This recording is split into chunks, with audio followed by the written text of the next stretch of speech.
An awl is an important tool for any boat builder's toolbox, let alone any craftsman. It's really an essential tool that everyone needs. I've always had this old Stanley awl, which has worked really well for me. It's a little bit long, but one of the things I like about it is that it's strikeable, in that you'll be able to punch leather or things like that, being able to hit it with a hammer.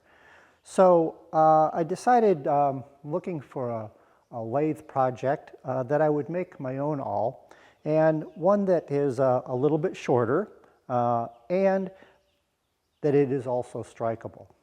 So in this episode, I'm going to show you how I made this awl.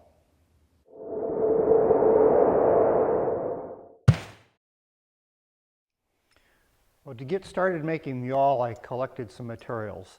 So we have three things that we need. First, some wood for the handle. So I have a piece of wood here that is olive wood, and it is 2 by 2, and I think it's about 6 inches long.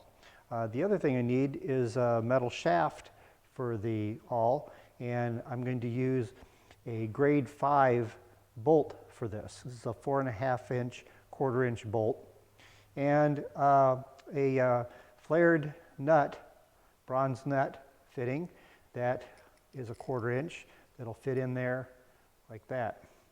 The important thing that I wanted to do with this is to make it a strikeable awl so that the metal shaft will go all the way through. As you strike here, you won't damage the wood handle. This quick drawing here that I did kind of shows the basic shape that I'm looking for. For the first step is to turn the piece of wood on the lathe. Turning wood on a lathe is one of the first things that I learned to do with power equipment. This lathe belonged to my grandfather. It's an old Delta lathe that dates back to the 1930s. As a young boy, I used to sit on a stool and watch my Grandpa Chet turn all kinds of wood objects. I inherited a lot of my tools from him, including these turning tools. This olive wood is beautiful wood that turned very nicely. You can tell a lot about a wood's turning ability by the quality of the shavings coming off of the workpiece.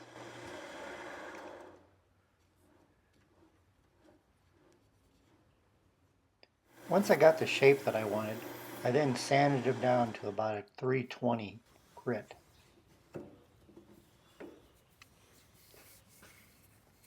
Keeping the turning piece on the stock gave me the opportunity to drill a small 1/16 inch hole in the end so I could locate the center better later.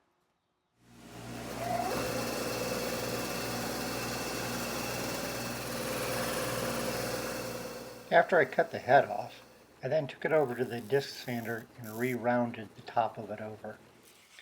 Put a little sanding to it, and then cleaned it up with a Scotch-Brite.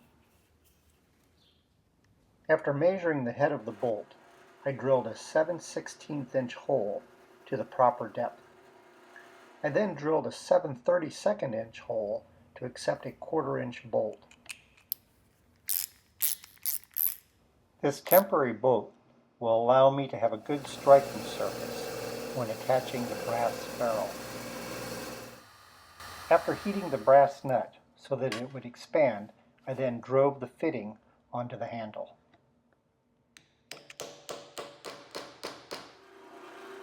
After removing the bolt, I then drilled a 1/4 inch hole all the way through the handle.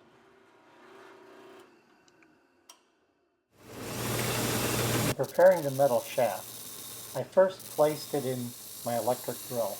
While the drill was rotating, I ground the hex head round.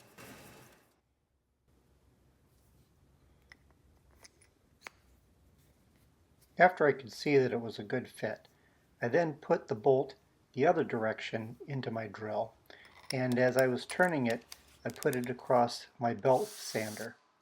The important thing to remember here is not to apply too much pressure, otherwise you'll end up with an oblong shape instead of a round shape. I then cleaned it up with a mill file, and after the mill file I went through a series of sandpapers from coarse to very fine, ultimately to an 800 grit. I then put a little polishing compound on the rag and polished it to a nice shiny surface. It was then time for assembly. So I mixed up a little bit of epoxy and applied it to the bolt on the end where I knew it was going to be in the wood handle. Once I got it into the handle and had a little squeeze out, I wiped it off and used a little denatured alcohol to get the residual bits of epoxy off of there. After the epoxy had cured overnight, I placed the awl in my drill press as a makeshift metal lathe. Placed a piece of fine Scotch-Brite pad over the hole in the drill press table to help stabilize the workpiece.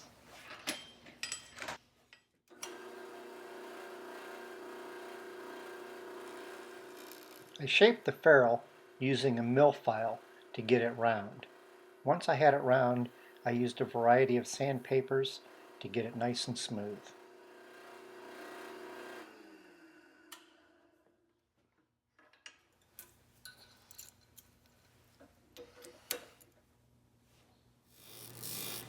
Over at the disc sander, I trued up the head of the bolt so it was flush with the wood handle. After sanding to a fine grit, I polished the brass ferrule. I had taped the wood as not to get any of the polishing compound on it.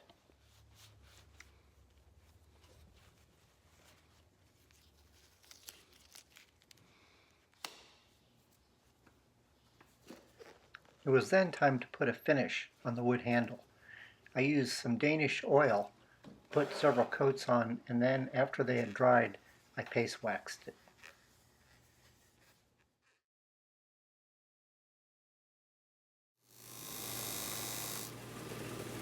I flattened one side of the handle so that it wouldn't roll on the table very easily. This also gave me a nice flat surface to stamp my logo into it. A little black ink made the logo stand out nicely.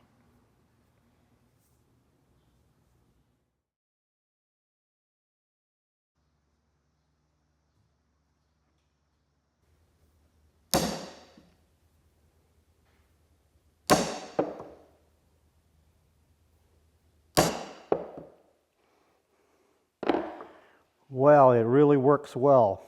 I'm pretty happy with it. It feels really good in my hand, and I'm pretty pleased with it.